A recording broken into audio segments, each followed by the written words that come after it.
El mundo gira y las tecnologías están entrando en la revolución 4.0, creando nuevas necesidades sociales y con ello, nuevos empleos.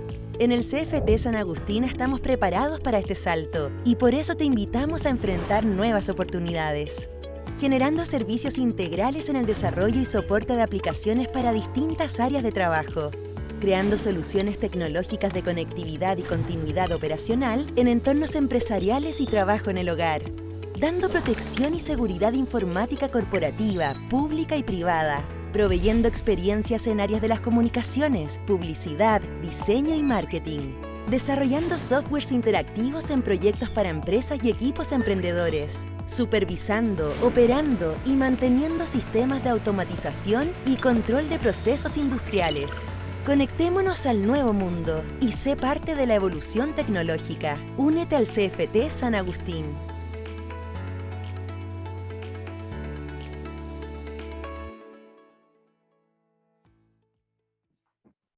Muy buenas tardes, tengan todos ustedes. A nombre del CFT San Agustín, le damos la más cordial bienvenida al ciclo de webinar titulado Aplicación de Tecnologías Educativas, Experiencia de Usos de Herramientas y Recursos, el cual es una iniciativa del CFT San Agustín en el marco del proyecto FIT-SAT 2010, titulado Fortalecimiento del modelo educativo de la modalidad presencial de las carreras del CFT San Agustín mediante la implementación de metodologías de aprendizaje activo con usos de tecnologías educativas y ambientes de aprendizaje digitales, dando versatilidad al modelo actual para entregar servicios académicos específicos a distancia.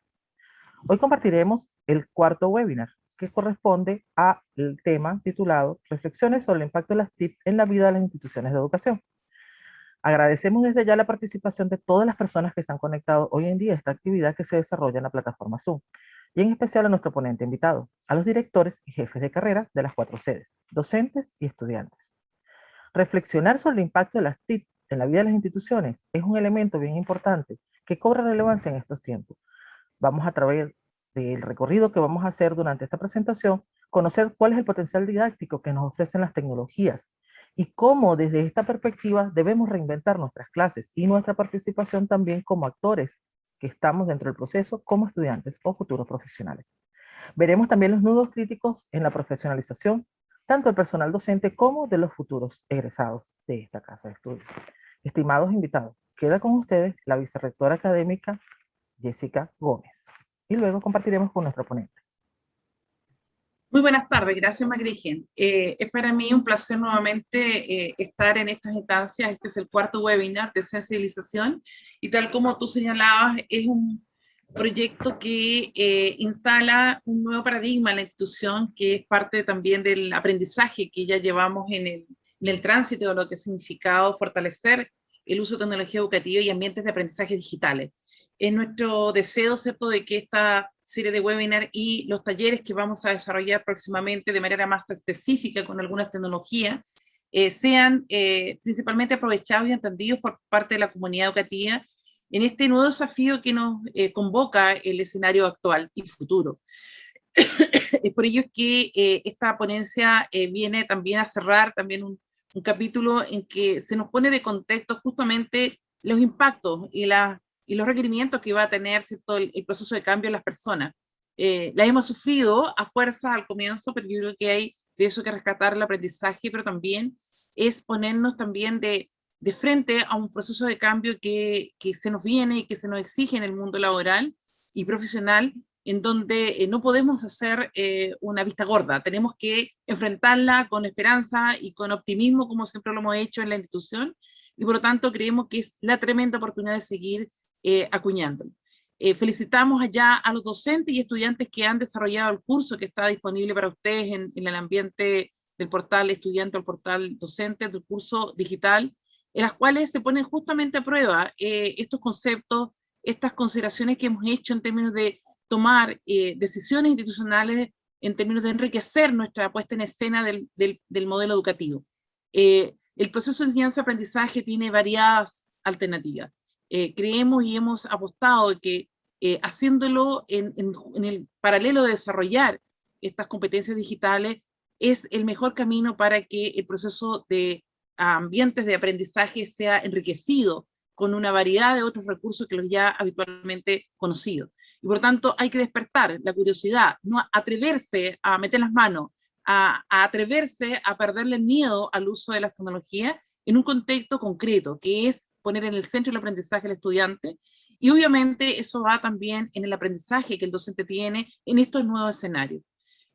Los llamamos y los seguimos invitando a seguir activos a partir del uso del ecosistema digital que hemos creado para ustedes y aprovechar esta ponencia que hoy día nos trae Carlos con toda la generosidad que tiene ese trabajo colaborativo para que comprendamos el contexto y las dimensiones de este nuevo caminar que hemos definido, acuñar y tomar como un desafío de manera sistemática en el tiempo, en el modelo educativo. Así que muchas gracias, Carlos, y bueno, para todos ustedes, aprovechemos esta oportunidad de aprendizaje. Muchas gracias. Ok. Corresponde ahora presentar a nuestro ponente. Vamos a ver un poco su trayectoria y cómo nos va a compartir él durante toda esta hora de trabajo. Tenemos al doctor Carlos Riquelme Cepeda. Es doctor en Filosofía de la Universidad de Chile, diplomado en Desarrollo Curricular basado en competencias por la Universidad de Santiago de Chile y diplomado en TIC para la docencia universitaria en la Universidad Nacional Autónoma de México y la Universidad Tecnológica Metropolitana. Tiene más de 15 años de experiencia en docencia en educación superior y se ha desempeñado en distintos cargos de gestión y proyectos que abordan áreas relacionadas con la innovación educativa, gestión educativa, docencia en educación superior y formación profesional orientada a las competencias. Colabora activamente en redes académicas de formación profesional y comités científicos y editoriales de revista. Actualmente cursa como becario el programa de formación Innovation in Teaching del Banco de Santander, LabSPAU, afiliada a la Universidad de Harvard, y trabaja como director de desarrollo académico en el Instituto Profesional CISA en Santiago de Chile. Voy a dejar la palabra al ponente recordándoles que las preguntas del webinar deben hacerlas en la sección abajo donde dice preguntas y respuestas, y al finalizar la ponencia perfectamente el ponente les dará su opinión al respecto. Bienvenido, don Carlos. Muchas gracias por la invitación. Voy a aprovechar primero de compartir la presentación para poder agradecer la invitación que ustedes me han hecho. En realidad espero dar con las expectativas de esta presentación, estar a la altura del encuentro. Veo que finaliza un periodo importante que ustedes tuvieron. Y efectivamente, básicamente quiero compartir, por eso se llama Reflexiones, algunas ideas, algunos estudios ya que forman parte de un trabajo mucho mayor y que corresponde al contexto que voy a comentar a continuación, ¿ya? Así que espero también poder responder a las preguntas que se hagan con todo el conocimiento posible, digamos, ¿no? de poder transmitir acá, y nada, agradezco, en realidad es una buena instancia, sobre todo para compartir conocimiento. Estamos habituados a compartir buenas prácticas, ¿no? Y estas instancias de webinar que se han dado en esta época tan compleja han sido una buena instancia también de compartir conocimiento y experiencias en estas materias. Así que voy a dar inicio entonces en favor del tiempo.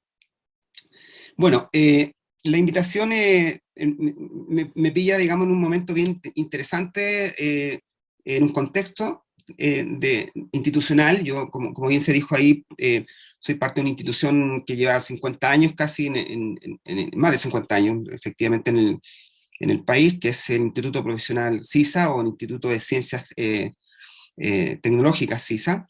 Es un instituto de nicho y con carreras tecnológicas, ¿ya? Pero ocurre algo bien particular en este periodo en que estuvimos desde el 2019 hasta el 2020, que también lo voy a comentar y lo voy a reflexionar a la luz de los temas que traigo para tratar con ustedes, digamos, ¿no? Y bueno, y particularmente porque estamos en un periodo complejo de acreditación también, y todo lo que eso conlleva de ordenamiento, de autoevaluación, ¿ya? Que es importante, efectivamente, cuando uno lo piensa a la luz de todos los procesos que se han ido en poco tiempo y rápidamente, de manera muy acelerada, instalando digamos, en las instituciones, ¿no? Entonces, el contexto de la reflexión que yo quiero traer acá forma parte básicamente de la pregunta que aparece ahí, que es la pregunta que me ha motivado a mí y a un grupo de personas que estamos vinculados hoy día a través de un semillero de investigación en educación que formamos este año, ¿ya? Por invitación del Servicio Nacional de Aprendizaje de SENA de Colombia, a partir de la Escuela Nacional de Instructores, de una de las escuelas que ellos tienen, se nos hizo la invitación para participar en una red internacional de colaboración académica, referida específicamente a la didáctica y la formación profesional, ¿ya? En ese contexto que se generó un conjunto de coloquios en los que hemos ido participando, como semillero, somos un conjunto de profesionales de distintas instituciones de educación superior y ahí hemos estado pensando, hemos estado escribiendo respecto de algo que puede sonar bastante de perogrullo, o bastante poco complicado, si ustedes quieren, pero que tiene grandes consecuencias, digamos, ¿no? A la hora de tratar de ahondar o explicarlo, ¿no? O responder por de pronto, ¿no? Y es lo que se plantea ahí, de cuál es el impacto de las TIC en la vida de las instituciones, ¿ya? Nos hemos tomado de una reflexión de Fernando Reimers, ¿no? De este intelectual latinoamericano, que plantea justamente el horizonte que nosotros queremos tomar para poder hacer la reflexión, ¿ya?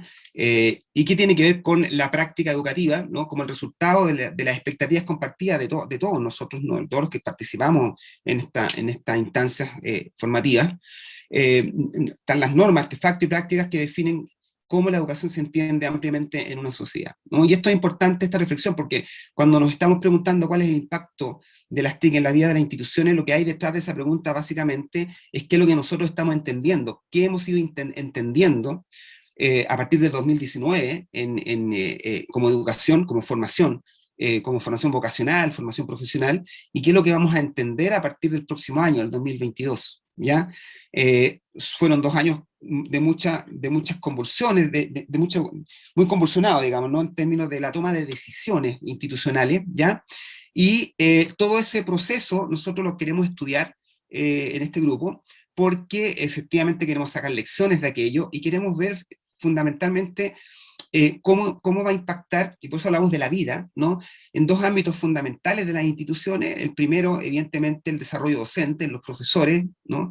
Y el segundo, en las políticas institucionales, que tienen que asegurar justamente que estas incertidumbres, que estas problemáticas que se han ido generando, ¿no? Y a las cuales nos hemos ido adaptando, logren poner en valor justamente todo el desarrollo, todo el esfuerzo que se ha hecho de parte de los propios docentes y de la institución en la formación de ellos, digamos, ¿no? Entonces, lo que quiero hacer acá es nada más hacer compartir con ustedes lo que hemos ido recogiendo, ¿ya?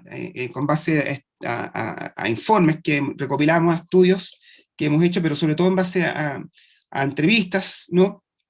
Y a todas las instancias participativas en las que hemos estado, ¿no? Y que nos ha llevado a plantearnos estas ideas. Hay 4 apartados, ya que están ahí.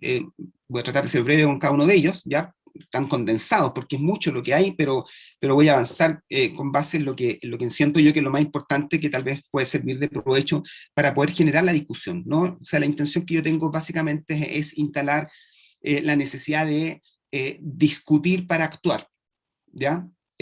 Y no al revés, no actuar para discutir, ¿ya? Que básicamente nos vimos enfrentados a eso en la primera etapa de este periodo tenso en que estuvimos. Entonces hoy día creo que es importante reflexionar para actuar, ¿no? Bueno, y respecto de lo que es el primer punto, ¿no? Las tendencias educativas en la institución de educación superior.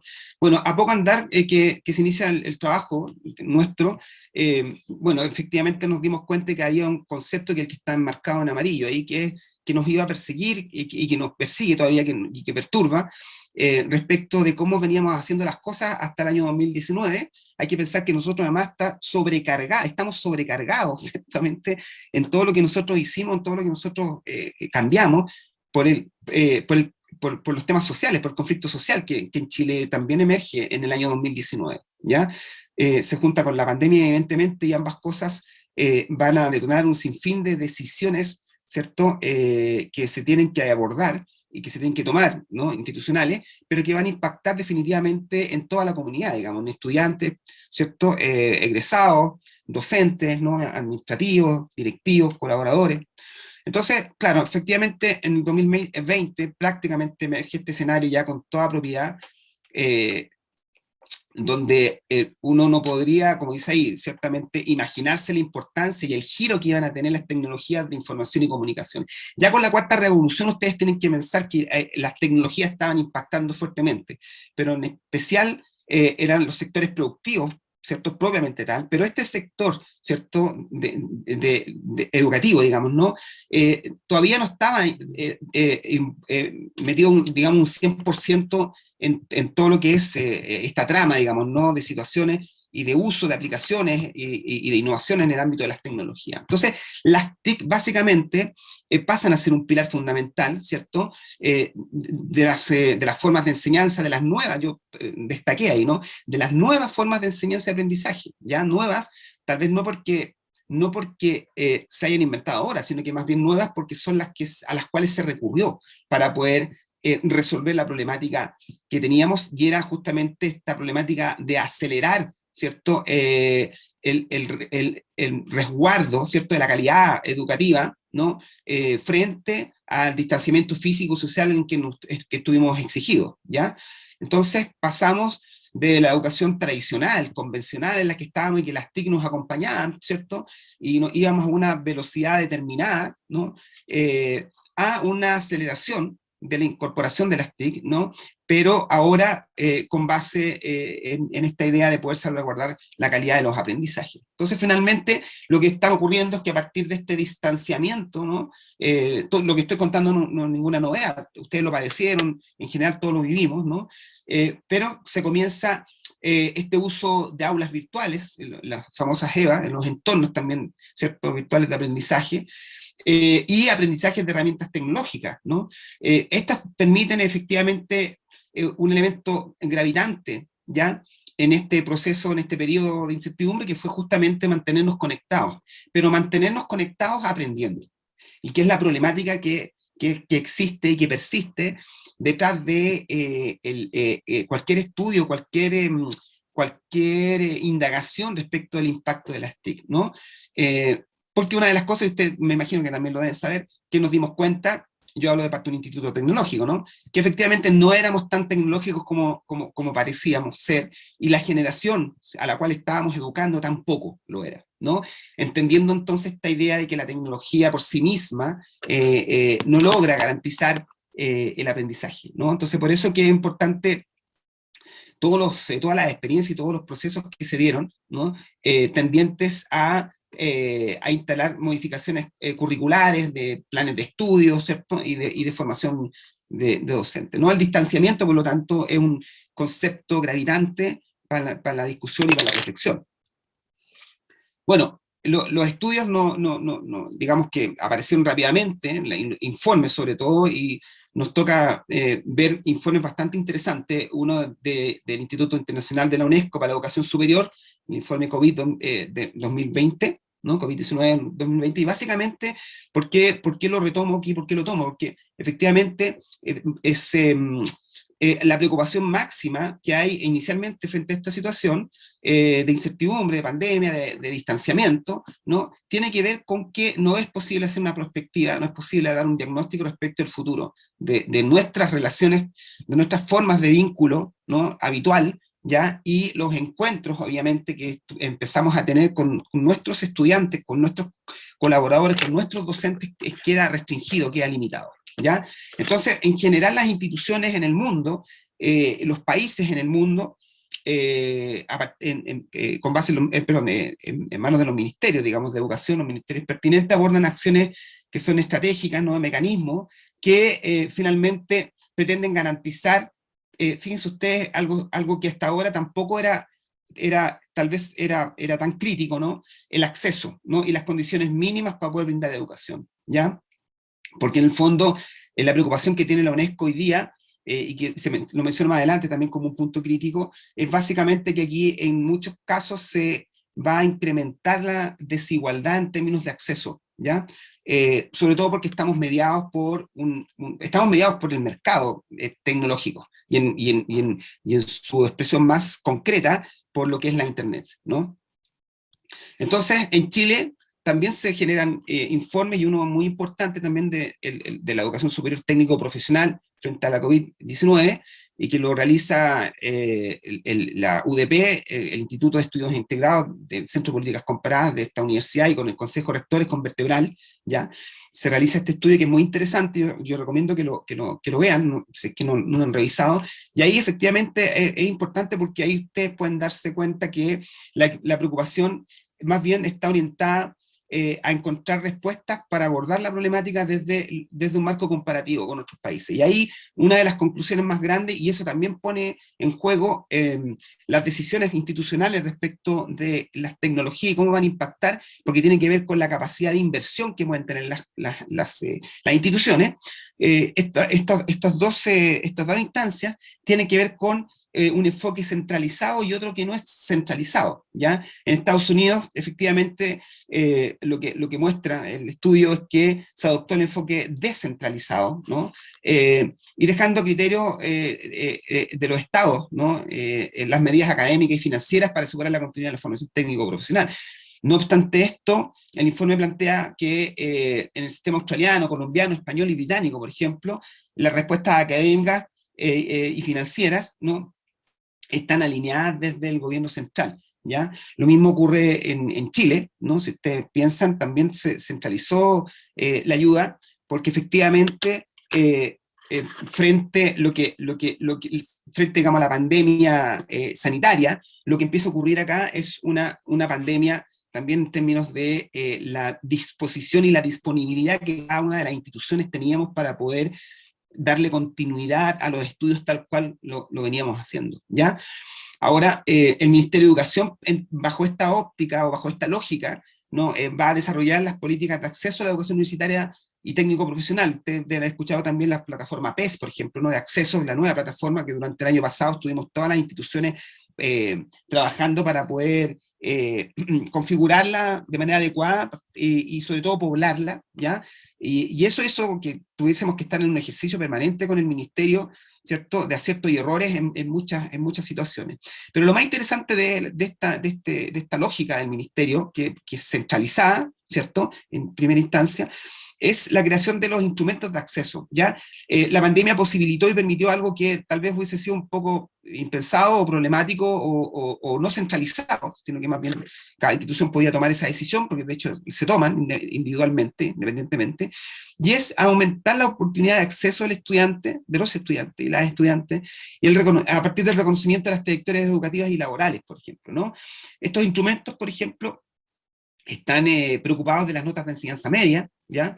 De los reconocimientos de los aprendizajes previos y la valoración de la experiencia laboral, como un hecho no menor a la hora de generar una postulación junto con el financiamiento, ¿cierto?, con la gratuidad a las instituciones de educación superior, ¿ya? Entonces, lo que va a ocurrir con esto es que entonces, de alguna manera, las instituciones, ¿no?, nosotros, nos vimos un tanto desahogados respecto de esas políticas para poder centrarnos en dos elementos también gravitantes para lo que se venía, digamos, ¿no?, durante el año 2020 y 2021, ¿no?, el desarrollo docente y la innovación educativa, que comprende la innovación de las pedagogías, de las didácticas, ciertamente, y también la innovación curricular, ¿no?, en términos del currículum, ¿ya? ¿Qué es lo que han hecho las instituciones de educación superior? Cuando uno hace la pesquisa de esto, ¿ya?, las indagaciones, y hace la lectura, digamos, de documentos que ellos mismos han publicado en distintas instancias, en el mismo ministerio uno puede encontrar, hay una idea, ciertamente, de hacerse cargo de la capacidad tecnológica de cada institución. Cada institución hizo un diagnóstico para poder ver cuán fuerte, cuán fortalecida está su capacidad tecnológica para poder hacerse cargo entonces de la necesidad inminente e imperiosa de conectividad, ¿no? Y eso debido a que efectivamente se adopta como una instancia ya no negociable, ¿no? Lo que se va a conocer entonces como la educación remota de emergencia, ¿ya? Y virtual, ¿no? Entonces, acompañado de esta preocupación por la capacidad tecnológica, estuvo también, y está hasta el día de hoy, el diagnóstico respecto de la experiencia previa que los docentes tenían, ¿no? En su momento para poder avanzar a cierta velocidad, digamos, con ellos, ¿no? Y eso también comprometía los presupuestos, la cantidad de capacitaciones, ciertamente, que se tenían que generar. Ahora, hubo todo un mundo, podríamos tomarlo como un ecosistema, ¿cierto?, de formación formal, pero informal, porque tenían el reconocimiento de cada institución, ¿no?, al estilo título propio, de capacitaciones docentes en el ámbito de las tecnologías, que fue muy interesante ver de qué manera y espontáneamente surgieron estas instancias, ¿no? Entonces, de respecto al desarrollo docente, eso es súper importante porque la institución de educación superior van a abordar el desarrollo docente y es a donde nosotros apuntamos también como semillero, de recoger y decantar este esfuerzo que se hizo, ¿no? Como un desafío para poder guiar las actividades y sobre todo no impactar en los estudiantes respecto de la forma en que se iban a abordar las evaluaciones, ¿ya? Eso lo que dio, digamos, ¿no?, el escenario a nuevos modelos pedagógicos, ¿no? A modelos pedagógicos que enfrentaban situaciones complejas, ¿no?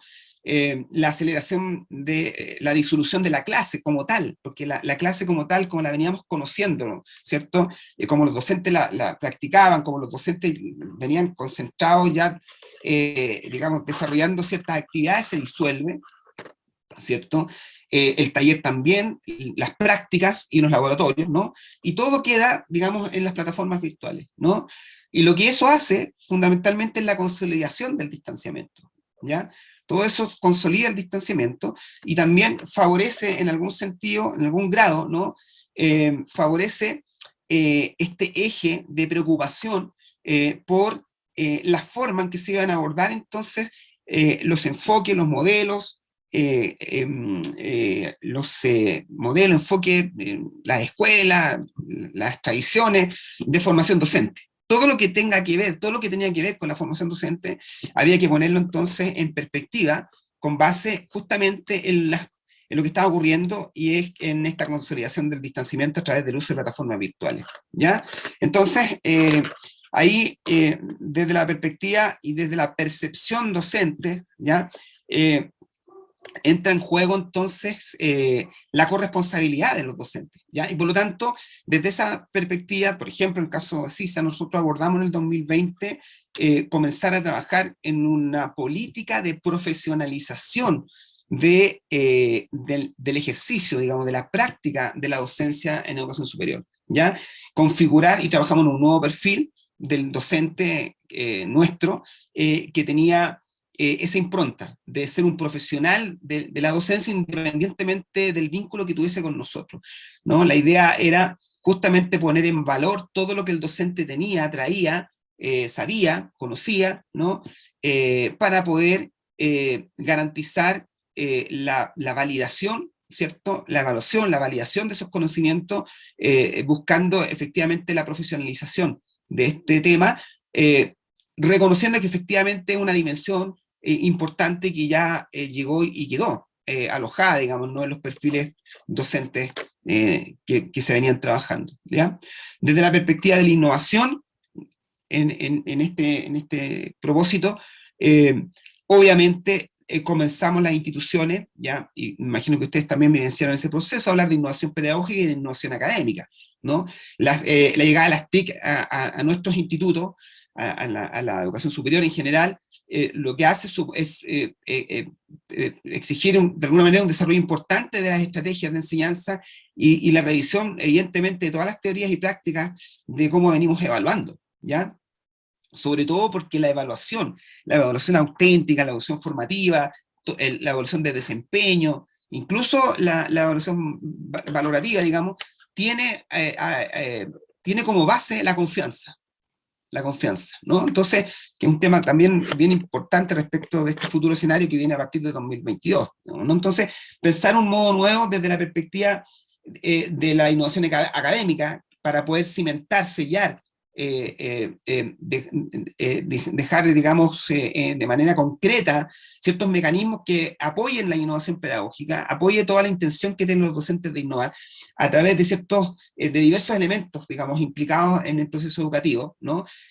Mallas curriculares, ¿cierto? Planes de estudio, infraestructura, ¿no? Infraestructura tecnológica, ¿ya?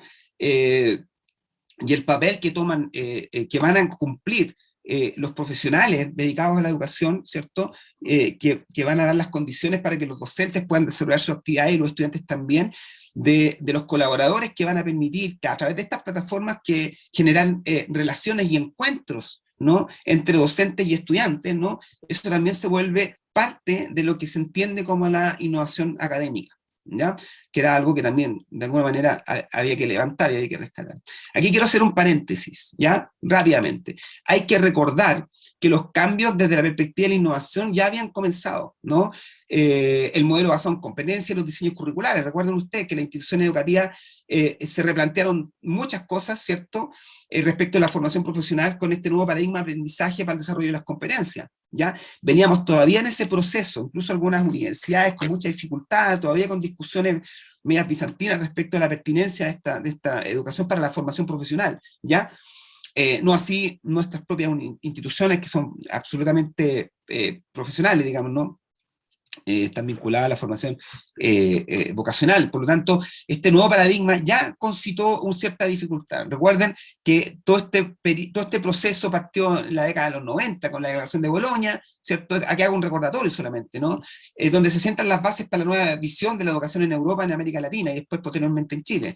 Ahí es lo que nosotros encontramos y cada vez que nosotros trabajamos en el sistema de crédito, trabajamos en desarrollar competencias, ¿no? Retomamos el proyecto Turing, donde se instalan las primeras competencias, se definen, se desarrollan, se evalúan, ¿no? Y el Turing en América Latina entre el 2004 y 2006. Y en Chile, obviamente, se toma este trayecto a través de un grupo operativo de universidades coordinadas por CINDA, ¿no? Y que se llamó el proyecto Modelo Curricular Basado en Competencia y Aseguramiento de Calidad, ¿no?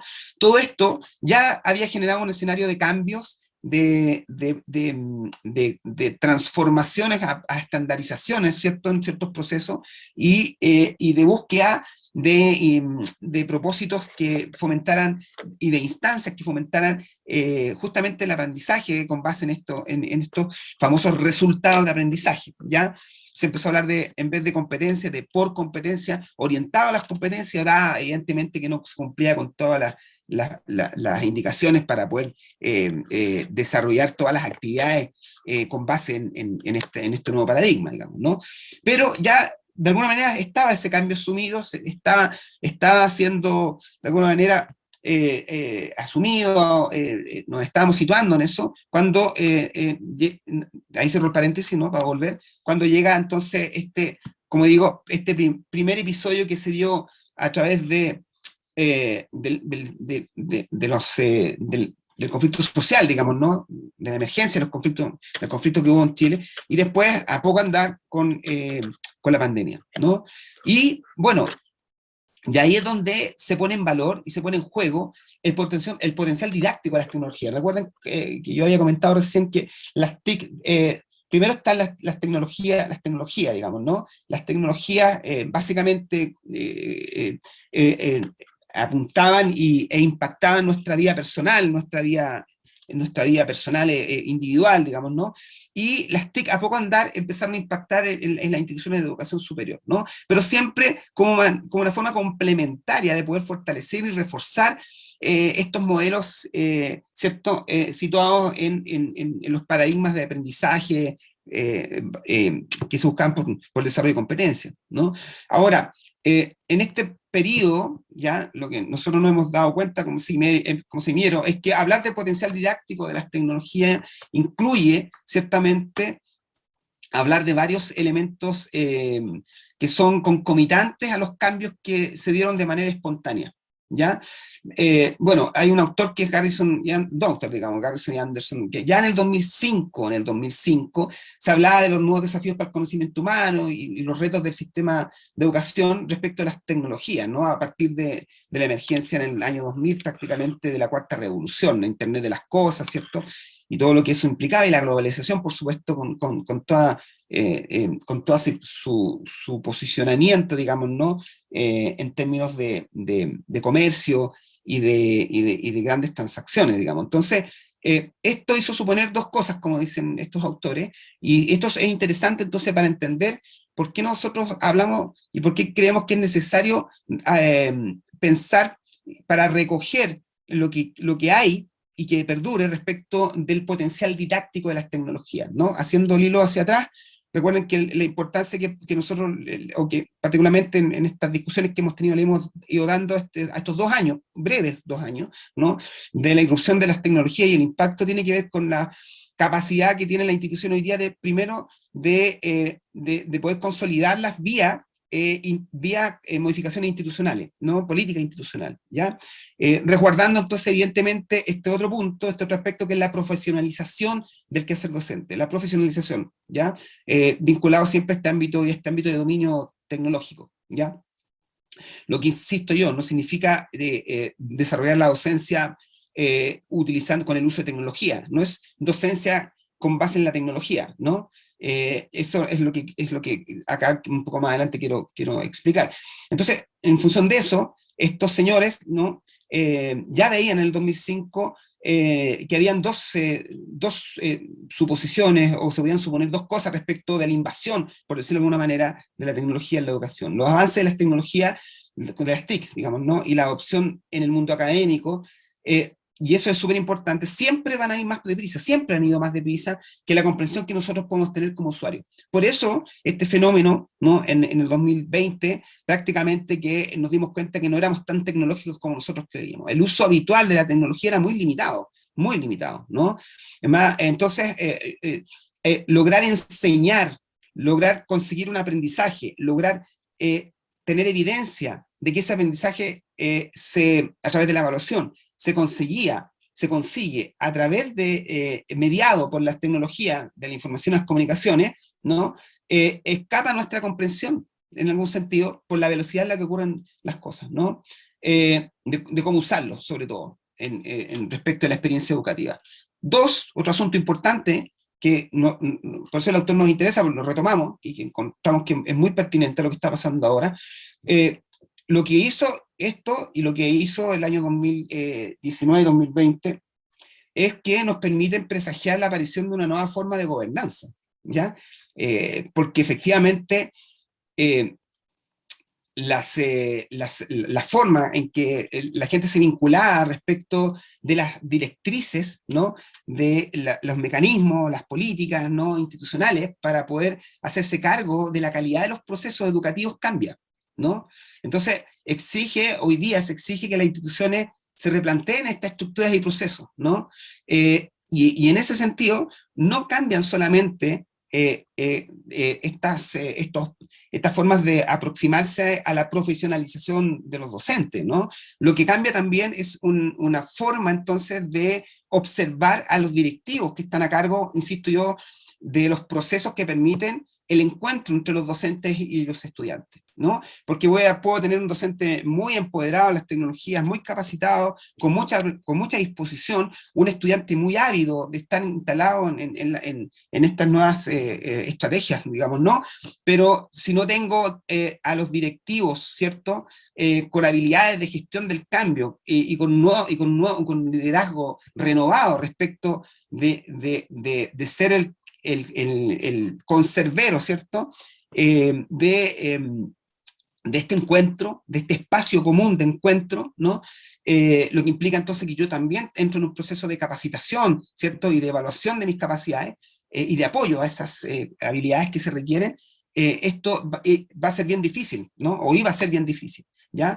Por lo tanto, por ejemplo, la estrategia que nosotros hemos usado en CISA es básicamente comenzar desde los colaboradores, las capacitaciones que llegan a los docentes, ¿ya? En nuestra política es importante entonces para nosotros que el colaborador sepa básicamente casi lo mismo independientemente que lo aplique o no, que el docente. Porque entonces van a comenzar a hablar el mismo lenguaje, cuando tengan que encontrarse en esta plataforma, ¿no?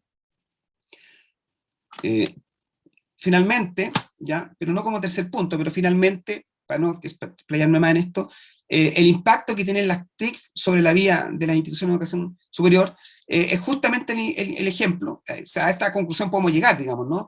Que en la medida en que estudiamos el impacto, nos damos cuenta del potencial didáctico de las tecnologías, ¿ya? Porque, ¿dónde se ve esto? Justamente la capacidad de integrar las diferentes formas de expresar y comunicar la experiencia que tienen las instituciones, que es lo que tiene que pasar ahora, ¿ya? Se ha ido haciendo eso, ha habido encuentros, ¿no? Ha habido discusiones, ha habido webinars muy interesantes, pero hay tres elementos fundamentales donde se tiene que dar esto, ¿ya? Donde se tiene que reforzar esto, en las políticas institucionales, ¿ya? En las adopciones de los enfoques de aprendizaje, se tiene que poder sostener un enfoque de aprendizaje, ¿no? Evaluar ese enfoque de aprendizaje, mejorar ese enfoque de aprendizaje, y finalmente en la formación del docente, ¿ya? Pero en una formación que implique justamente la profesionalización, ¿ya? Tercer punto, la reinvención de la clase, justamente a propósito del impacto de las TIC y de cómo a partir de eso uno ve, perdón, de cómo a partir de eso uno ve finalmente el potencial didáctico, cómo uno ve plasmado el potencial didáctico de las TIC, ¿no? Para poder entender el potencial didáctico que tienen las TIC con base en el impacto que tienen las tecnologías sobre la vida de la institución de educación superior, en esos tres elementos, las políticas, ¿cierto? El desarrollo de los docentes y los modelos de aprendizaje, los modelos de enseñanza y aprendizaje, ¿no? Es importante entonces hacer la bajada a lo que se va a entender o entendimos nosotros, ¿cierto? Como la reinvención de la clase y los límites del aula, ¿ya? Todo esto está concatenado, digamos, ¿no? Con el impacto, digamos, ¿no? De las tecnologías, y sobre todo porque aquí había un hecho circunstancial que también marcó un antes y un después, y que ahora que estamos con el retorno, se vuelve de nuevo, y por eso es interesante esta instancia para levantar la discusión, se vuelve de nuevo justamente, digamos, relevante respecto a cuáles son los límites del aprendizaje, dónde está instalado el límite del aprendizaje, si en el aula, en la sala de clase, o en la imaginación de la persona, del estudiante, ¿no? Entonces la reinvención de la clase, que fue lo que ocurrió justamente en el proceso en el que estuvimos, digamos, en esta vorágine, digamos, entre 2019 y 2020, finalmente es el cambio en las formas habituales en que nosotros conseguíamos los aprendizajes, que ya, como hice el paréntesis, ¿no? Había sido perturbado de alguna manera a partir del cambio al modelo de competencia. Entonces imagínense ahora, teníamos que lograr los aprendizajes, ¿cierto? Y conseguir los perfiles, porque es el compromiso de cada institución, ¿cierto? Con conseguir los perfiles, consolidar los perfiles de egreso, y esto con base, digamos, en una relación mucho más significativa con los nuevos espacios de formación, ¿ya? ¿Por qué mucho más significativa? Por lo que recién planteé, ¿ya? Porque las experiencias de aprendizaje, como se indica ahí, están limitadas por la imaginación, ¿ya? Entonces, en el ámbito de la tecnología, ¿no? Entonces, desde esa perspectiva, las posibilidades se vuelven, de alguna manera, ¿ya? Si bien no ilimitadas, tienen un mayor potencial, digamos, que necesariamente el potencial que podían tener en la sala física, ¿ya? Eso empieza a ocurrir. Entonces, el uso de TIC, por ejemplo, que siempre responde a hacer cambios, ¿cierto? A la necesidad de hacer cambios, de innovar en la estrategia de metodología, ¿cierto? Está asociado también a demandas que tienen que ver con estos límites, con estos nuevos límites, ¿no? Y eso tiene que ver, y por eso es que esto es importante a futuro, porque esto se va a dar, nosotros ya lo estamos abordando en CISA a través de lo que se llama la política de integridad académica, ¿no? Y que tiene que ver con establecer relaciones de honestidad y confianza, ¿ya? Para poder resguardar elementos que tal vez estaban bajo nuestro control, o variables que estaban bajo nuestro control cuando el límite lo daba la clase, en apariencia, ¿no? Respecto del aprendizaje. Hoy día ese límite ya no está difuso, incluso volviendo a la presencialidad, existe esta otra modalidad que también lo voy a mencionar acá, que es la mixta o que es la híbrida, que también deja esta estructura permeada, ¿cierto?, a este famoso límite, ¿ya? Y en ese sentido es súper valioso hacer cuenta, digamos, ¿no?, en este punto que es muy recurrente en la mayoría de los documentos que se realizan, o en la mayoría de las propuestas de modelos, ¿cierto?, que reconocen a las TIC, ¿no?, dentro de su uso, digamos, ¿no?, dentro de estos modelos, y que las TIC funcionan como herramientas, digamos, ¿no? Entonces, aquí hay que repensar la forma en que nosotros estamos viendo la educación, y es lo que ha pasado del 2019 al 2020. Quien diga que esto no fue así, yo creo que no está leyendo el contexto, porque efectivamente todos repensamos la forma en que estábamos dando educación, y por lo tanto el sentido que tiene la educación profesional. Imaginen, piensen ustedes en las prácticas profesionales, cuán debilitado quedó todo ese aspecto. Recién comentábamos también el tema de los vespertinos, digamos, ¿no? Entonces, repensar la educación implica justamente el desarrollo de modelos de enseñanza y aprendizaje que logren de alguna manera capturar la atención y el interés de las personas, digamos, ¿no?, de los estudiantes, pero sobre todo para aprender de manera distinta, ¿ya?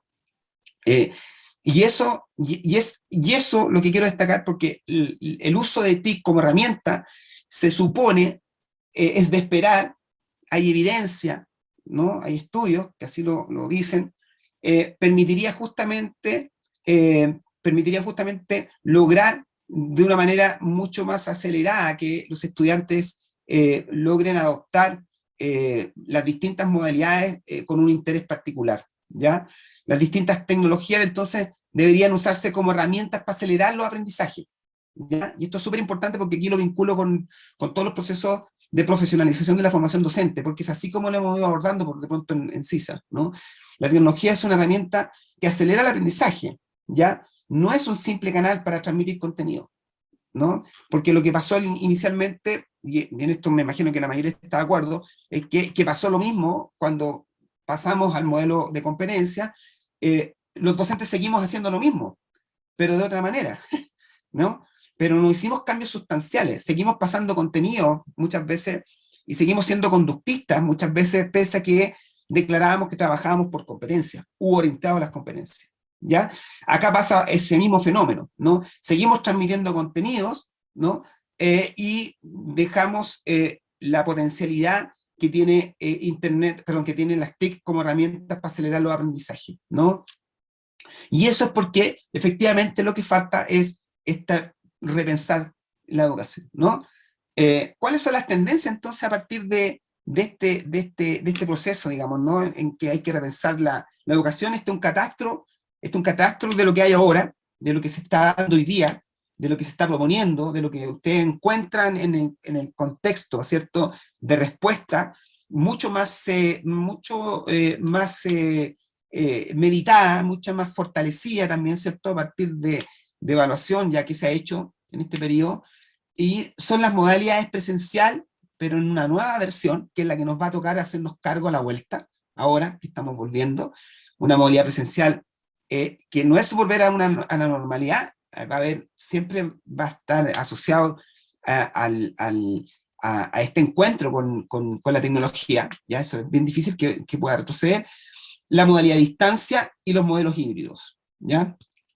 Ahora, el desafío de estas tres instancias, de estas tendencias de innovación, tanto fíjense ustedes, en las políticas institucionales que le instalan, porque eso implica mover y levantar y apalancar recursos, ¿cierto? Mover infraestructura, ¿no? Tanto en la política institucional, en el desarrollo de los docentes, como en los sistemas de aprendizaje que se adopten, ¿no?, para estas modalidades. El desafío básicamente es justamente evaluar cuál va a ser el curso que debemos nosotros, digamos, completamente presencial, y cuáles deben migrar, si es que lo van a hacer, a la modalidad de distancia y al modelo híbrido, ¿ya? Las decisiones en estricto rigor que se van a tener que tomar a la luz justamente de lo que está ocurriendo hoy día. Por eso que es importante ir haciendo el análisis, ir haciendo el diagnóstico del impacto que tuvo las TIC en la vida de la institución, ¿ya? No en la práctica docente por separado de la práctica del currículum o ¿cómo se llama?, de las decisiones institucionales, ¿no? Y sobre todo, no alejado del el aprendizaje del estudiante, ¿no? Sino que de manera integral. Cuando hablamos de la vida de la institución, hablamos de manera integral de estos tres elementos, ¿no? Entonces, el desafío no es menor porque es una toma de decisiones respecto de un futuro esperado, digamos, ¿no? De volver a encontrarnos en otro espacio que pueda, de alguna manera, volver a resguardar el límite del aprendizaje, ¿ya? La modalidad presencial, para poder tomarlas rápidamente cada una de ellas, ¿no? Aquí les decía yo, no es volver a lo mismo, eso es casi imposible. Lo que hay que hacer es un cambio de paradigma en la enseñanza, y así se ha visto en todas las propuestas que han llegado al ministerio, por ejemplo, de las distintas instituciones de educación superior, sobre todo universidades, ya que más adelante yo las menciono también. Y es que efectivamente acá es una instancia de oportunidad para poder instalarse en los paradigmas de enseñanza tal vez que estaban no reforzados, digamos, ¿no? O estaban, no tenían mayor oportunidad de ser evaluados, digamos, ¿no? Para poder mejorar. Y por lo tanto hay una modificación innegable en el sentido de la práctica educativa, ¿ya? De ahí la reinvención de la clase, de la reinvención de la clase conforme al nuevo límite que va a tener el aprendizaje, ¿ya? Replantear el diseño de las acciones de enseñanza, modificar la forma de trabajo con el grupo académico. Hoy día las tecnologías, y estos límites del aprendizaje, es un límite que no es unidireccional, digamos, ¿no? Es bidireccional, porque efectivamente ese límite también aplica para mí como docente. Cuán ilimitado se vuelve para mí aprender. Estrategias, ¿cierto? Didácticas, centrarme en la didáctica, ¿no? Para poder aprender nuevas estrategias y nuevas técnicas que permiten consolidar los aprendizajes. Entonces, también hay una forma de trabajo colaborativo importante en grupos académicos, ¿no? Las prácticas de aprendizaje, digamos, los grupos de práctica de aprendizaje también son valiosas en este aspecto. Enfocar la forma de evaluar los aprendizajes de una manera ad hoc, digamos, a lo que vamos a entender entonces en estas nuevas formas en que los límites ya son difusos, digamos, ¿no? Y las confianzas van a estar dadas justamente en las características que tenga el instrumento, ¿ya? Entonces, que no sean permeados por plagio, ¿cierto? La copia sistemática. Entonces, eso es súper importante. Incorporación de tecnología, entonces, educativa en las clases presenciales, eso se vuelve de una manera, yo diría, natural, hoy día casi, digamos, forzoso, ¿ya? Y eso, entonces, lo que va a permitir es que los encuentros pedagógicos tengan un sentido, digamos, ¿no? Pero este sentido esté centrado, digamos, en el aprendizaje colaborativo y dialógico. Eso es lo que efectivamente la modalidad presencial tendría que proponernos ahora, ¿no? Encuentros pedagógicos, porque efectivamente, insisto yo en el límite, el aprendizaje es ilimitado hoy día, por lo tanto, estos encuentros, ¿cierto?, que básicamente funcionaban como dispositivos de control en la sala de clase, ¿no?, donde el docente entregaba sus conocimientos, vertía sus conocimientos, ¿cierto?, en estos estudiantes, eso venía siendo ya cambiado, modificado, evidentemente, pero se aceleró extensiblemente en estos 2 años, ¿no? Y se potenció en muchos casos la autonomía de los estudiantes respecto de los conocimientos que el docente podía instalar como límite en el aprendizaje, ¿no? La modalidad de distancia o las tendencias en la educación digital, ¿ya? Omnichannel, ¿no? O la cantidad de canales que yo tengo para poder comunicarme con el estudiante, para que el estudiante logre acceder a todo el contenido, ¿cierto?, de las clases y de toda la institución, ¿no? Todas las formas de vinculación posible con el estudiante, ¿ya? Tablet, celular, ¿no? La página web, se vuelven una instancia importante para este límite, ¿no?, en el aprendizaje. plataformas de video, descentralización del conocimiento a través del e-learning, ¿no? Descentralización del conocimiento, democratización le llaman algunos, ¿no? Eso es lo que provee la modalidad de distancia.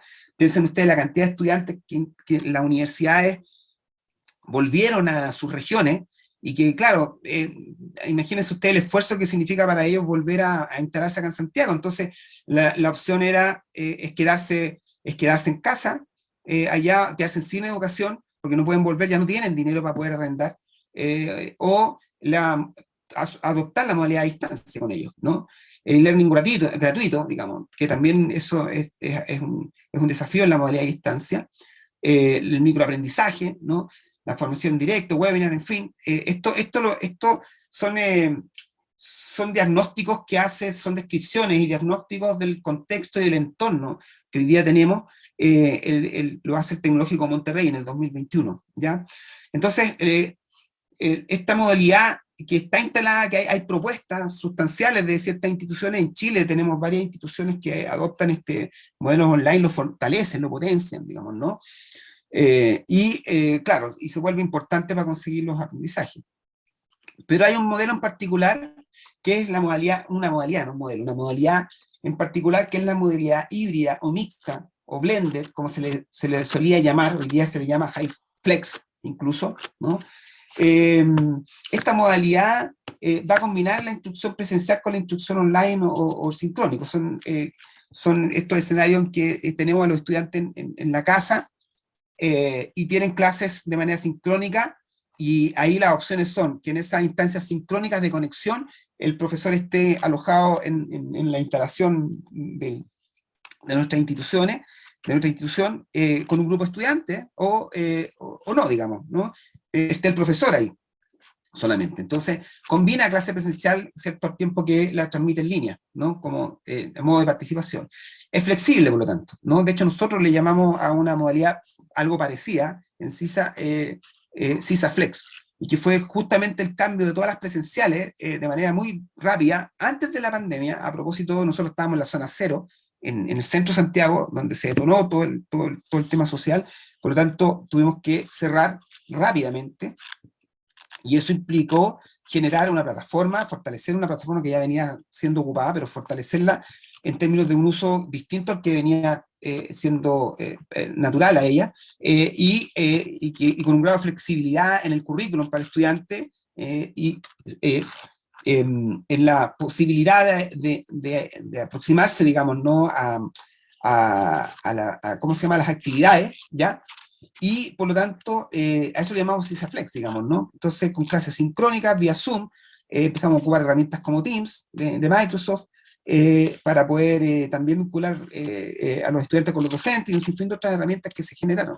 Entonces, las modalidades híbridas o blended también se potencian acá, ¿ya? Y esto es súper interesante porque la personalización del aprendizaje, que es lo que empieza a ocurrir acá, ¿ya?, que ofrece este tipo de instancia, logra ser muy efectivo, ¿no?, para poder acelerar todo lo que tiene que ver con el desarrollo académico y cognitivo, ¿ya? Porque de alguna manera se adapta a las condiciones del estudiante, ¿ya? Hay un proceso más estratégico, desde la perspectiva de los escenarios de un enfoque de aprendizaje estratégico, por ejemplo, resulta muy, muy ideal en ese aspecto, ¿ya? Pero vamos al tema de los perfiles ahí, ¿no? El perfil del estudiante característico, ¿no? Es el que hay que trabajar, el perfil del colaborador que está detrás de esta modalidad, ¿no?, haciendo que las cosas ocurran, ¿no?, generando estos lugares de encuentro también, y el perfil del docente evidentemente también cambia, ¿no? En Chile entonces la docencia se llama HyFlex, que lo comentaba a ustedes, y ya había un encuentro de la red CAT, de la red de centros de enseñanza y de aprendizaje de varias instituciones, las que están ahí mencionadas y otras, pero que han ido, ahí se han hecho encuentros para poder presentar los avances que han tenido respecto de la incorporación de la modalidad de HyFlex, ¿ya? La docencia HyFlex, ¿no?, que es un modelo, funciona como modelo de aprendizaje donde los docentes y los estudiantes pueden interactuar, compartir y discutir en línea y en sala simultáneamente, ¿ya? Eso involucra movilizar recursos, movilizar infraestructura, pero movilizar cultura también, ¿ya? Detrás de esto, entonces, hay también una modificación de ciertas estructuras culturales de la institución que son importantes. Esas instituciones que están ahí, que yo menciono, son las que han participado de los pilotajes, no unas más desarrolladas que otras, pero en general son experiencias que han tenido y estamos expectantes nosotros para poder comenzar a indagar ahí en qué queda eso, ¿ya? Y de qué manera se comparte experiencia, ¿no? Básicamente las instituciones lo que han ido haciendo son inversiones en términos de la formación del docente, la infraestructura, para poder condicionar las salas, ciertamente, y la tecnología, ¿no? Adquiriendo tecnología que permita, digamos, no tener interrupciones a la hora de reunirse en ese espacio, ¿ya? Y eso implica, entonces, evidentemente, que si entendemos las TIC como herramientas para acelerar los aprendizajes, ¿cierto? También tenemos que entender que se asocian a la necesidad de innovar, ¿ya? Porque la innovación no tiene que ver necesariamente, o sí, ¿cómo se llama? O depender necesariamente de las tecnologías de información y la comunicación, de las TIC, ¿ya? Y ahí, bueno, hay definiciones de innovación, hay muchas, digamos, ¿no? Nosotros hemos cogido una que va más bien en la dirección que nosotros queremos digamos, consolidar para poder trabajar en las TIC como herramientas para acelerar los aprendizajes, dentro de esta pregunta del impacto que tienen, ¿cierto? Y efectivamente es un asunto de disciplina sistemática, la innovación. Si yo incorporo la innovación en una institución, la tengo que sistematizar sí o sí, ¿no? La tengo que organizar. Y por lo tanto, la única forma de cambiar esta cultura, que yo les digo, ¿no? Y que básicamente va a redundar en los perfiles que se vayan trabajando, los perfiles del docente, del estudiante, del colaborador, ¿no? Implica justamente que da la posibilidad, consolidando, ¿cierto?, este tipo de innovación, logra consolidar las actitudes positivas frente a cualquier actividad que provenga de la innovación, ¿ya? No es producir cosas, ¿no? No es lo que dice ahí, sino que más bien tiene que ver con cambios de actitudes y una cultura que sea instalada de manera sistemática. Y eso es importante porque de esa manera a uno le permite también despejar su relación con la creatividad, porque también está esa tendencia a creer que la innovación tiene que ver con la creatividad, ¿no? O que de la creatividad yo voy a la innovación, y por lo tanto hay gente que cree que no es creativa, no se suma o no se instala, digamos, en las innovaciones, en las prácticas innovadoras, y las capacitaciones suelen ser un fracaso en ese escenario porque efectivamente sienten que no son creativas, ¿ya? Y la creatividad es una forma de entender la vida, digamos, de una manera distinta, ¿sí? Eso es todo, ¿no? Y la innovación tiene que ver con hacer las cosas de un modo distinto, por lo tanto ahí es donde confluyen. Para poder hacer las cosas de un modo distinto, tengo que ver las cosas de manera distinta. Entonces, bueno, pero son definiciones que nosotros hemos ido tomando, pero justamente porque de la pregunta, ¿no?, inicial del impacto que tiene las tecnologías, también nos preguntamos dónde se puede innovar en la institución de educación superior. De hecho, es una pregunta que nosotros queremos realizar a futuro a las instituciones. ¿Dónde realizan la innovación las instituciones? ¿No? En general, si uno hace un catastro, ¿ya?, y que tiene que ver con el objeto de la innovación, ¿cuál es el objeto de la innovación? No el objetivo, el objeto de la innovación, lo que me provoca a innovar, lo que, ¿no?, tiene que ver con espacios educativos, con la infraestructura en general. Particularmente me ha tocado participar en instancias donde se han modificado, hay proyectos, ¿no?, donde se han modificado los espacios, se generan espacios experimentales didácticos, digamos, ¿no?, para poder experimentar con distintas estrategias en un mismo lugar, ¿ya? Entonces son salas multipropósito prácticamente, con mobiliario de distinta naturaleza, con pizarras de distinta naturaleza, de tiza, por ejemplo, de uso de tiza, son muros que pintan para que se use tiza, y paralelo a eso, por los costados de acrílico, el tipo de luminaria, ya no cambian las luminarias, no pueden ser las que parpadean, que son estas de fluorescente, digamos, ¿no?, que el parpadeo a la velocidad que lo hacen va cansando el cerebro. Entonces cambian por luces LED o un tipo de iluminación ad hoc a generar espacios adecuados para conseguir aprendizaje desde la perspectiva de innovación. El currículum también se adapta, ¿no? Hay innovaciones curriculares que contienen innovación educativa. Me ha tocado ver instituciones que cambian asignaturas sumamente teóricas por talleres, ¿no? Crean talleres, ¿no? Entonces, y que trabajan de manera integrada con otra asignatura. Entonces, procesos y herramientas procesos de innovación en el aula apoyados por las TIC y sistemas, ¿no? Gestión y plataformas de las instituciones, hablando ahí del tema institucional. Esto en relación a dónde se puede innovar en las instituciones de educación superior, ¿ya? Desde la perspectiva del objeto de la innovación. La otra pregunta interesante, perdón, ahí está, muy bien, sí. Tiene que ver con la confianza, diversidad, educación inclusiva, consideraciones desde la innovación educativa. O sea, todos estos elementos que deberían estar asociados hoy día, que si no lo están, o que si lo están bien, hay que fortalecerlo y potenciarlo, porque efectivamente el mundo de las TIC, uno de los impactos más importantes, y esto lo consolida la Organización de Estados Iberoamericanos y el Banco, el BID, digamos, ¿no? Una de las situaciones más importantes que ocurren con el uso de las tecnologías desde la perspectiva de herramientas, ¿no? Es que generan un escenario de visibilidad, ¿no? De visibilidad justamente de la diversidad de personas, de situaciones, de estudiantes, ¿no?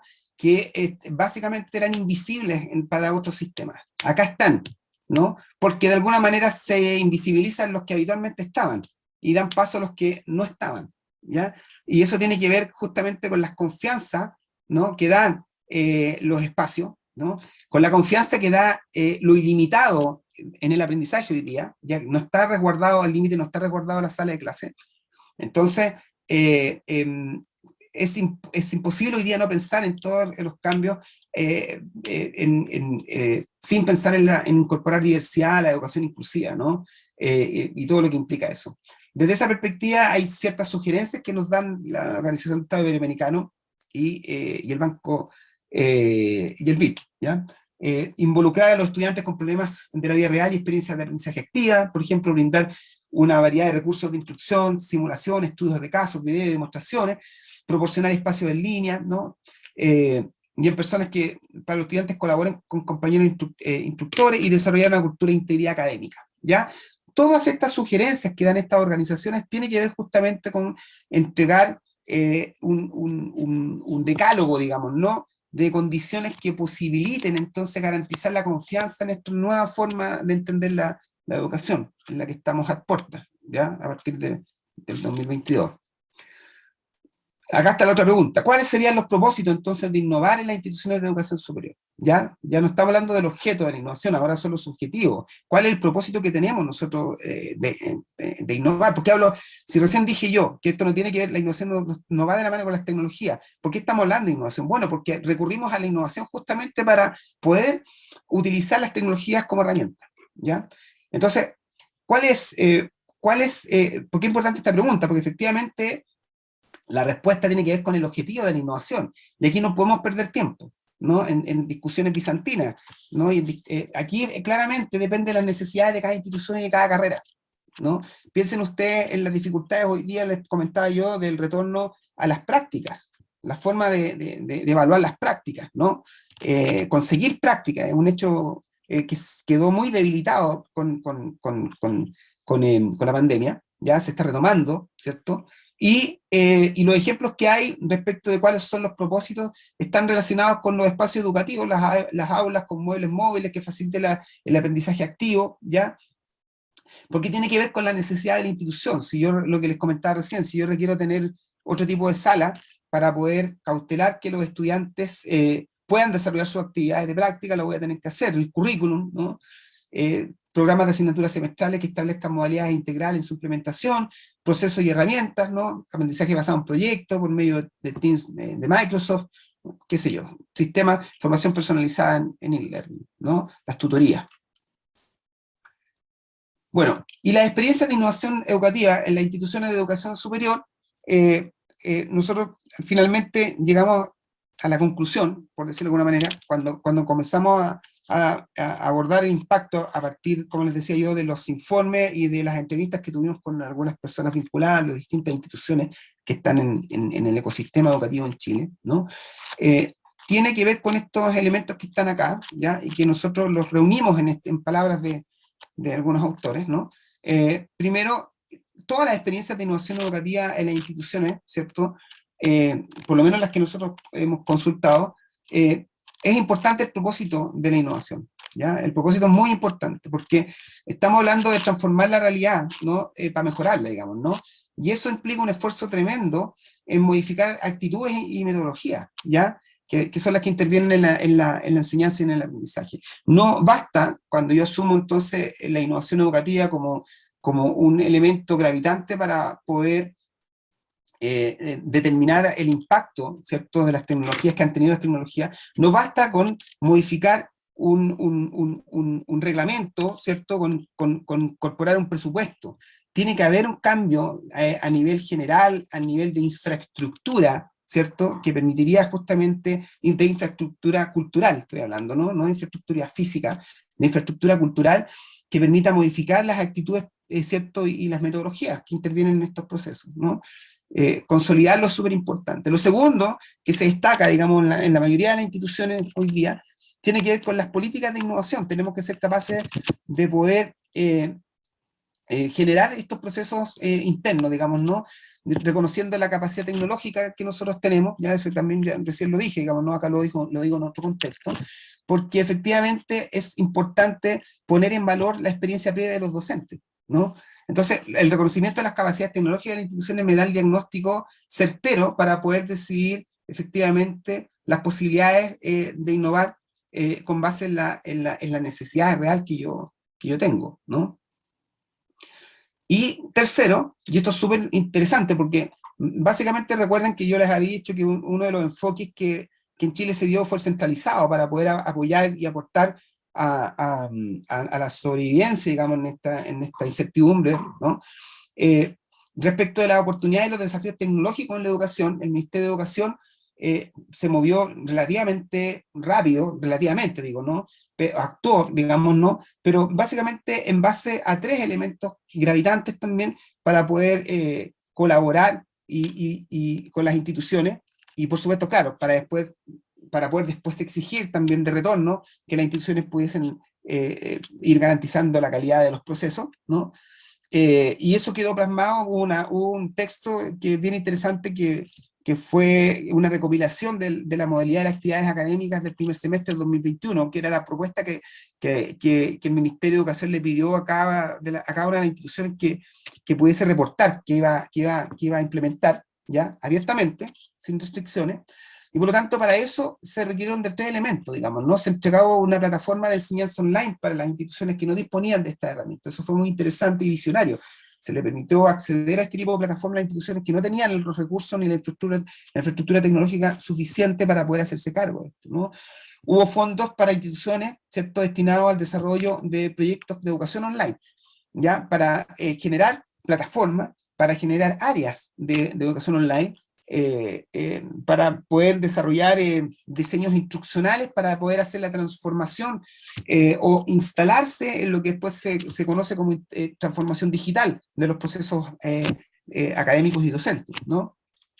Y fundamentalmente se empezaron a desarrollar alianzas con instituciones de educación para la difusión de las prácticas, ¿cierto?, de las buenas prácticas y la capacitación a docentes en la modalidad online. Y eso acompañado evidentemente de una institución como Corfo, ¿ya? En el caso, y aquí yo hago mención, digamos, a la institución a la cual yo pertenezco, ¿ya?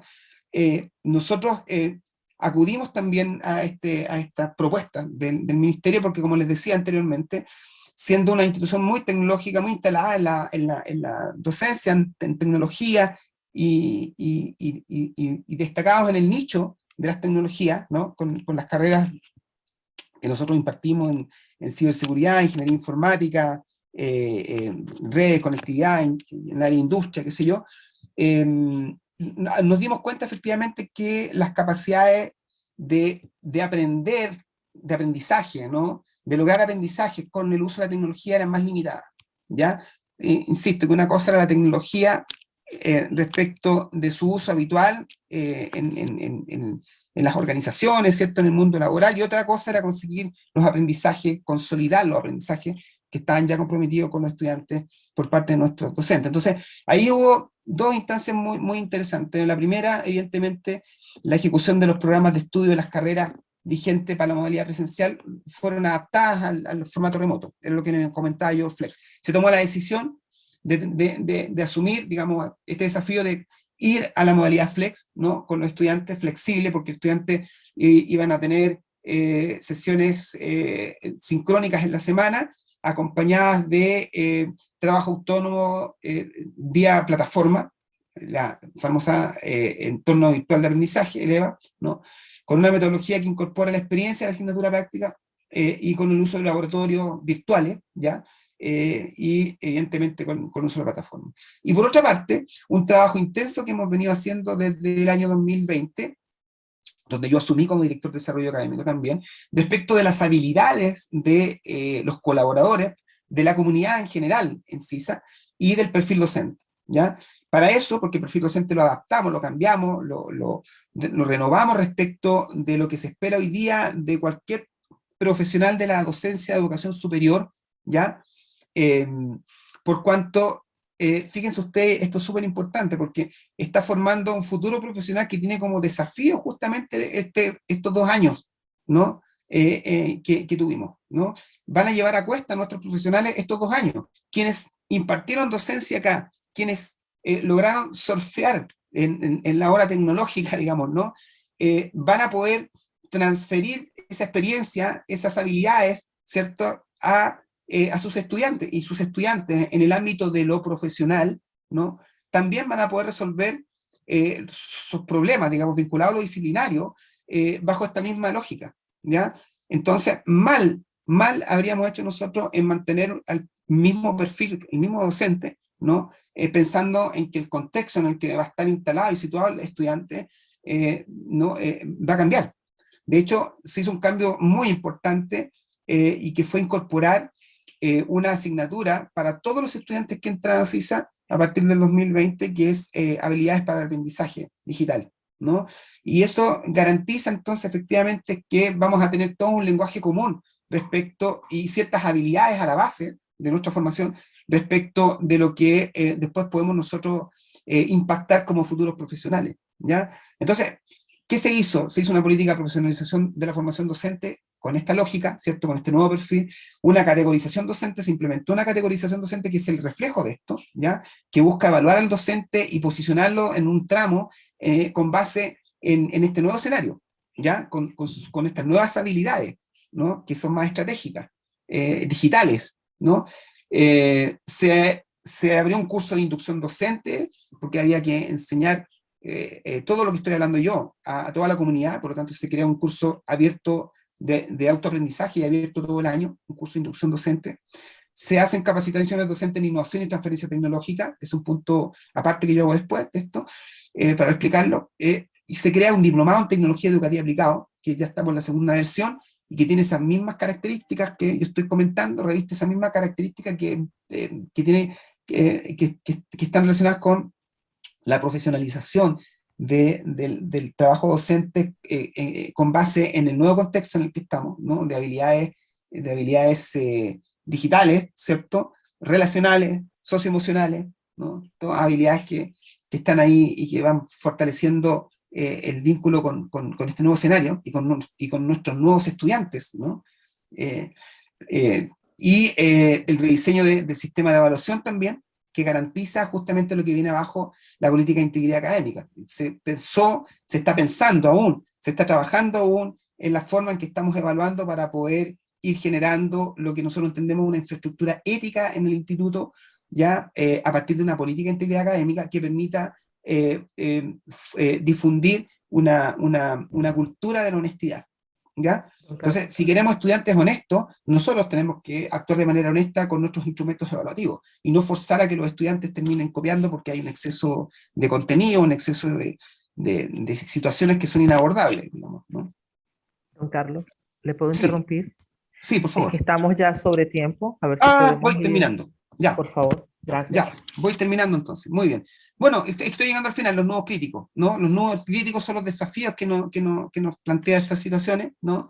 Les comentaba yo que estos factores críticos que los recoge la Mesa Social COVID-19 del 2020, ¿no? Lo toma de la UNESCO y el Mineduc también, ustedes lo pueden encontrar ahí, habla de los factores que acompañan las propuestas emergentes, ¿no? Que impactan las formas que pueden pensar los modelos fundados en la práctica educativa, ¿no? La equidad sobre todo, lo que es transversal estos 3 puntos tiene que ver con la equidad, buscar la equidad porque efectivamente acá se vislumbran las diferencias, no todos tienen acceso a internet, a TIC, a computadores, ¿ya? Hay que hacer esfuerzo por poblar con computadores a todos los estudiantes que no tengan, ¿ya?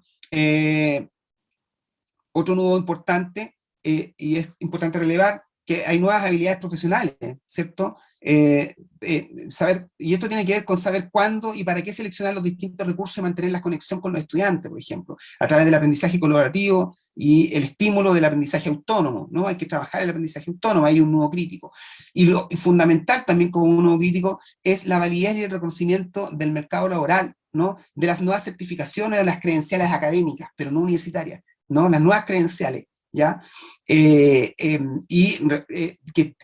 aparecen, ¿cierto? De qué manera las vamos vinculando a un cierto grado de validez. Bueno, el marco de cualificación, ustedes saben que nos va a ayudar mucho respecto de eso, ¿no? Bueno, reflexión final. La crisis y la incertidumbre va a permanecer por un buen tiempo, ¿no?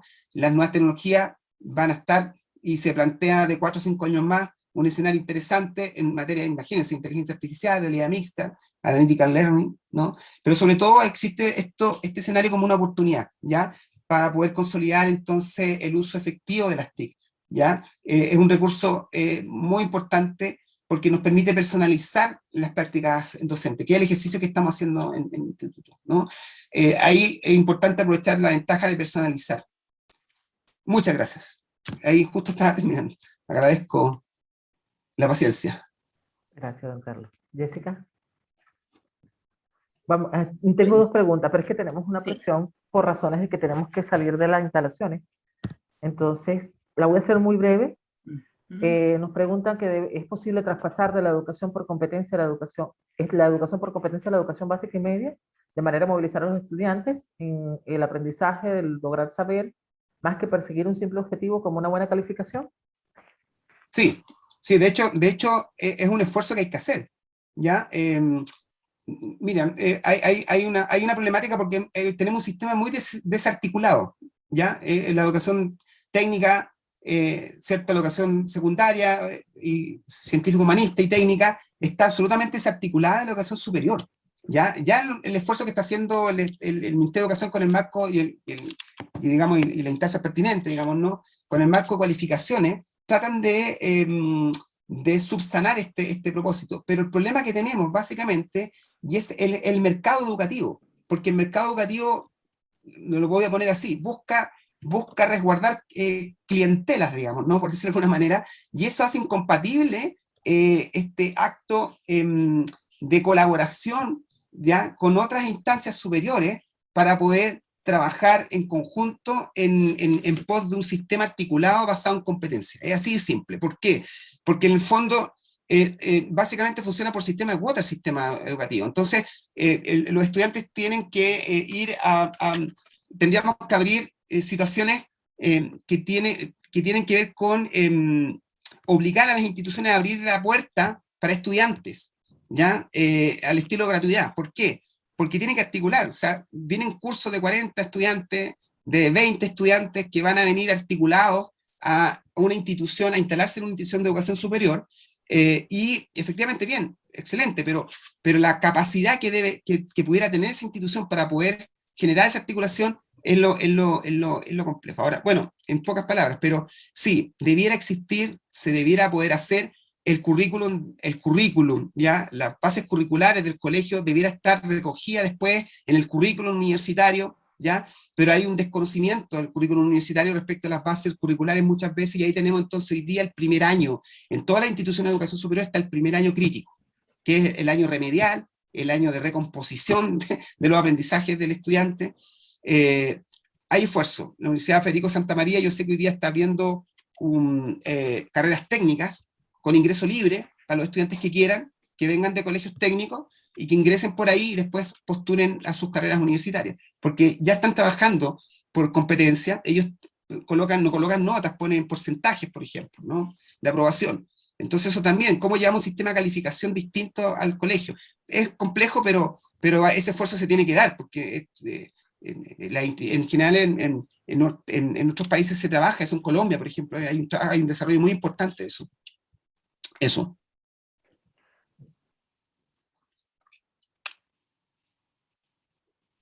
Estás muteado. Perdón, muchísimas gracias, don Carlos, por su presentación y por la diferencia. Bueno, Jessica, palabras de cierre. Ok, bueno, agradecer, Carlos, una síntesis que grafica también nuestro esfuerzo institucional. Efectivamente, nosotros hemos como institución dado cuenta de que este es un cambio de paradigma que no era transitorio, sino que es permanente. Y desde esa perspectiva también la institución, y esta es una de las instancias que efectivamente tiene para seguir sensibilizando, y así como eso hemos instalado también muchos instrumentos, mecanismos que hacen que el cambio ocurra. Sabemos que también es un cambio cultural, por lo tanto ahí apostamos a que la gente comprenda y dimensione yo diría la ganancia que tiene, así que hay que seguir empecinados en ello, desearles también el éxito a todas las instituciones que hacemos un trabajo colaborativo y de reflexión respecto a estos cambios que se nos vienen, que ya están instalados, que ya no es volver atrás. Así que agradecemos enormemente tu espacio de tiempo, tu entrega de aporte, de síntesis que graficó muy bien nuestro proceso. Así que nuevamente gracias y invitar a todos nuestros activos participantes que han estado siguiendo nuestros webinars a seguir instándolos a adherirse ahora a los talleres que vienen más específicos, a seguir el curso en el mundo online a través de sus portales y a usar el ecosistema digital que hemos dispuesto para ustedes para que efectivamente se instale lo que decía Carlos, el lenguaje común. En la medida que mantenemos un lenguaje común, efectivamente vamos a poder hacer viva la aula, vamos a poder hacer que estos ambientes de aprendizaje digitales se complementen con los que ya mantenemos y podamos construir nuevos escenarios creativos en términos del proceso académico, que ese es el centro de atención, el proceso de aprendizaje y enseñanza con la coherencia del proceso evaluativo que corresponde. Así que muchísimas gracias a todos y nos encontramos en la próxima oportunidad. Muchas gracias. Nos vemos. Que estén bien. Hasta luego. Gracias.